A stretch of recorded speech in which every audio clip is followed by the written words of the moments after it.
Ici vous sera présentée la guerre sous un angle où je pourrais dire qu'on la ressent comme étant en première ligne. Les silences de 1914. Nouvelle historique. Partie 1. L'été où tout s'est arrêté. Avant le bruit. Je m'appelais Jules Martel. J'avais 20 ans et je croyais savoir ce qu'était la vie. L'odeur de l'encre fraîche chaque matin dans l'imprimerie de la rue de la Guillotière. Le bruit régulier des machines. Le soleil de juin sur les quais du Rhône.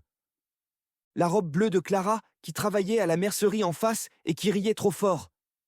Je pensais que l'avenir ressemblerait à ça. Travail, dimanche, amour, enfant, vieillesse.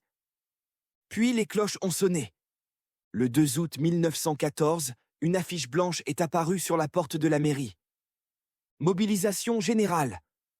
Les hommes sont restés figés devant. Les femmes ont cessé de parler. Je suis rentré chez mes parents avec la feuille dans la poche. Ma mère a compris en voyant mon visage. Mon père n'a rien dit. Il a seulement posé sa main sur mon épaule. Cette nuit-là, je n'ai pas dormi. Le lendemain, la gare de Perrache débordait. Des drapeaux, des chants, du vin, des larmes. Clara m'a donné un mouchoir brodé de ses initiales. « Tu me le rendras quand tu reviendras », a-t-elle dit. Je lui ai promis. Je croyais à mes propres mots. Le train nous a déposés dans un monde qui ne sentait déjà plus la France. La poussière, la sueur, le métal. Les officiers criaient. On courait sans comprendre. Puis un soir, au loin, le ciel a clignoté. Le premier bombardement. Un homme près de moi a murmuré « Ça y est !» 2 jours plus tard, Antoine, un garçon de Bordeaux, a reçu un éclat dans la gorge. Il est tombé dans mes bras. Le sang coulait entre mes doigts. Il me regardait. Ses lèvres bougeaient. Je n'ai jamais su ce qu'il essayait de dire. Il était mort comme ça. Je n'avais plus 20 ans. Quand la Marne a arrêté les Allemands, on nous a ordonné de creuser. La terre est devenue notre maison. Nos tombes aussi. La tranchée sentait l'urine, la poudre, la chair. Les rats couraient sur nos bottes la nuit. Je n'avais plus de rêves. Seulement des images. Partie 2. Verdun. Février 1916. On nous a fait monter dans des camions sans nous dire où nous allions. Les routes étaient pleines de convois, d'hommes couverts de boue, de chevaux morts sur le bas-côté, de canons interminables. Quelqu'un a murmuré le nom. Verdun. Le mot est tombé sur nous comme une pierre. Quand l'enfer s'est ouvert, j'ai compris que les mots n'avaient jamais voulu dire grand-chose. Le sol tremblait sans arrêt. L'air brûlait. Le ciel disparaissait. Les obus faisaient de la terre une mer furieuse. Les arbres n'étaient plus que des squelettes noirs. Nous courions sans savoir où. Nous tombions sans savoir pourquoi. Le monde était devenu bruit. Nous avons trouvé un abri effondré. À l'intérieur, un homme pleurait en silence contre un mur. Personne ne l'a regardé. On savait que demain ce serait nous. L'ordre est arrivé à l'aube. À l'attaque, j'ai grimpé l'échelle. J'ai vu la plaine. Je n'ai pas réfléchi. Je courais. Autour de moi, les hommes tombaient comme de la paille fauchée. Un corps sans tête est passé devant moi. Je n'ai rien ressenti. Louis, mon ami, est tombé. Un éclat dans le ventre. Je me suis agenouillé. Dis à ma mère. Il n'a pas fini. J'ai tenu sa main jusqu'à ce qu'elle devienne froide. Je n'ai plus pleuré après ça. À Verdun, le temps n'existait plus. Il n'y avait que le jour, la nuit et l'attente de mourir. Les morts s'empilaient. On dormait parmi eux. On mangeait près d'eux. On leur parlait parfois. Un matin, après un bombardement interminable, tout s'est arrêté. Plus un bruit. Je me suis levé. Autour de moi, les survivants sortaient lentement de terre. On se regardait sans se reconnaître. Nous n'étions plus des hommes. Nous étions ce que la guerre laisse quand elle a tout pris. Partie 3. La Somme. Juillet 1916. La Somme sentait la chaleur, le sang et la peur. Le soleil écrasait la terre comme un couvercle brûlant. La boue de Verdun avait laissé place à une poussière rougeâtre qui collait à la peau. Les hommes marchaient lentement, chargés comme des bêtes. Personne ne parlait plus de victoire. On parlait d'heures à tenir, de mètres à gagner. De combien d'entre nous tomberaient avant la nuit? Des jeunes sont arrivés, des visages propres, des lettres encore dans les poches, des rêves encore dans les yeux. On ne leur a rien expliqué. On les regardait comme on regarde l'hiver arriver. Le 1er juillet, à 7h30, les sifflets ont hurlé. Les hommes ont quitté les tranchées, certains en marchant, persuadés que l'artillerie avait tout détruit devant eux. Les mitrailleuses les ont réveillés. Ils sont tombés par centaines, par milliers. Je n'ai jamais vu la mort travailler aussi vite. Un soldat anglais s'est effondré près de moi. Il murmurait le nom de sa sœur. Je lui ai tenu la main. Il ne m'a jamais vu. Les jours se sont empilés. Assaut, enterrement, silence, assaut encore. Nous devenions vieux à 20 ans. Une lettre de ma mère est arrivée. Elle parlait de la vigne, du chien, du vent d'automne. Je l'ai lue 10 fois. Je l'ai pliée dans ma poche comme on cache un trésor.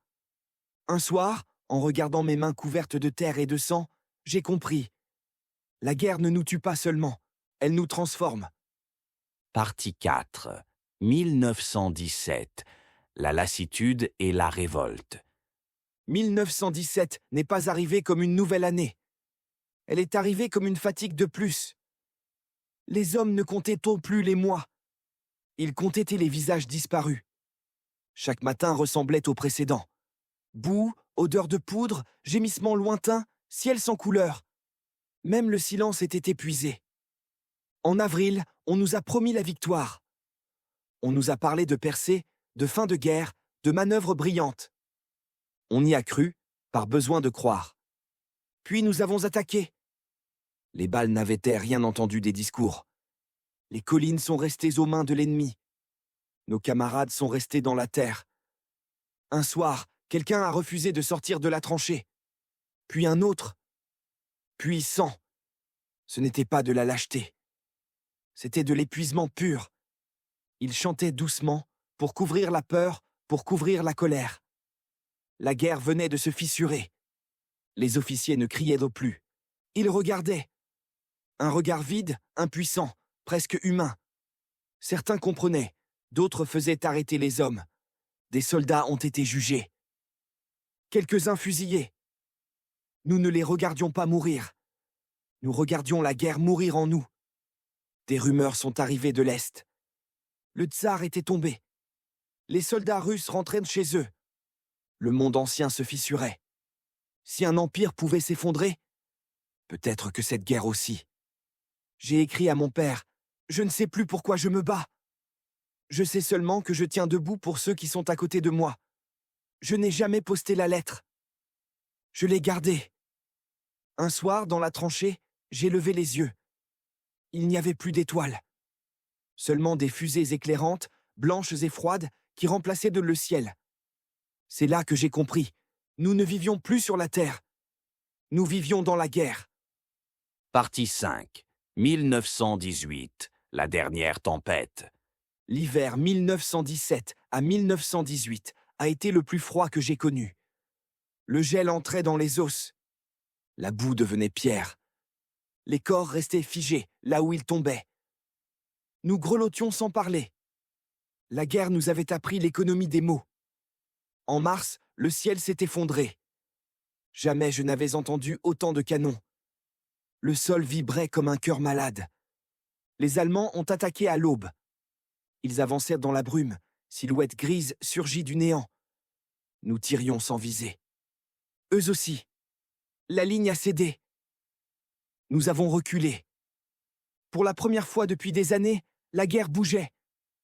Village après village, nous abandonnions la terre. Les civils fuyaient, charrettes branlantes, enfants muets, regards perdus. Une vieille femme m'a donné une pomme. Je l'ai gardée 2 jours avant de la manger. Un matin, nous avons vu des soldats différents. Casques ronds, uniformes neufs. Voix étranges. Les Américains. Il semblait sorti d'un autre monde, plus grand, plus sûr, presque propre. Il ne savait pas encore. En juillet, nous avons avancé à notre tour. Les chars ouvrirent la route comme des monstres d'acier.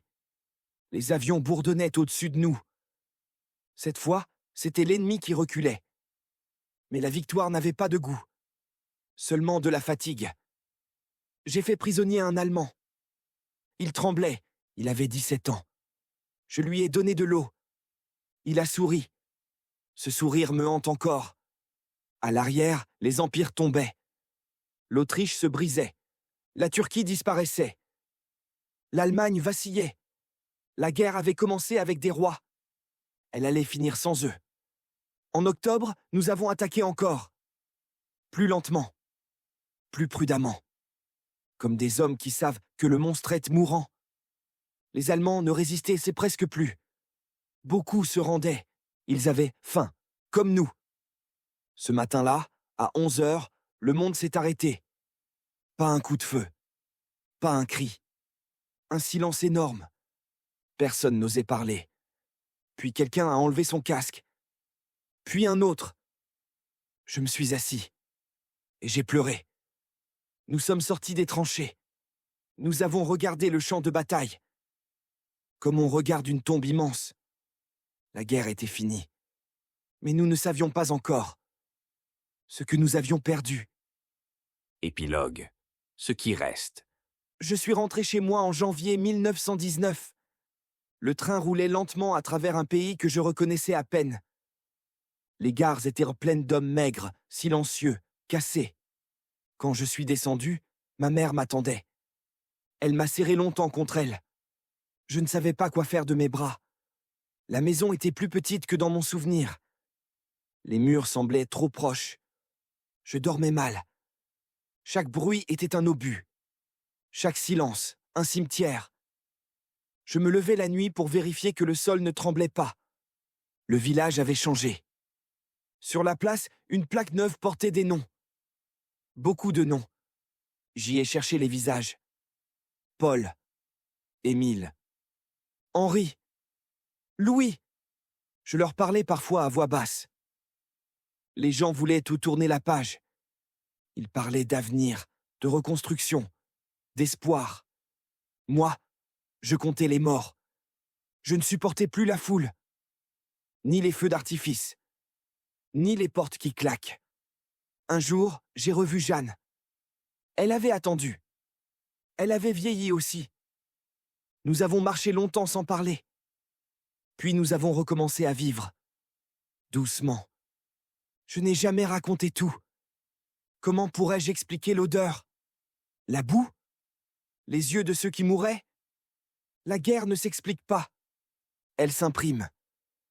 J'écris ces mots pour ceux qui ne savent pas encore. Pour que, plus tard, quelqu'un lise. Et comprenne. Si un jour on vous dit que la guerre est belle, rappelez-vous de nous. De nos silences. De nos morts. Et refusez. FIN.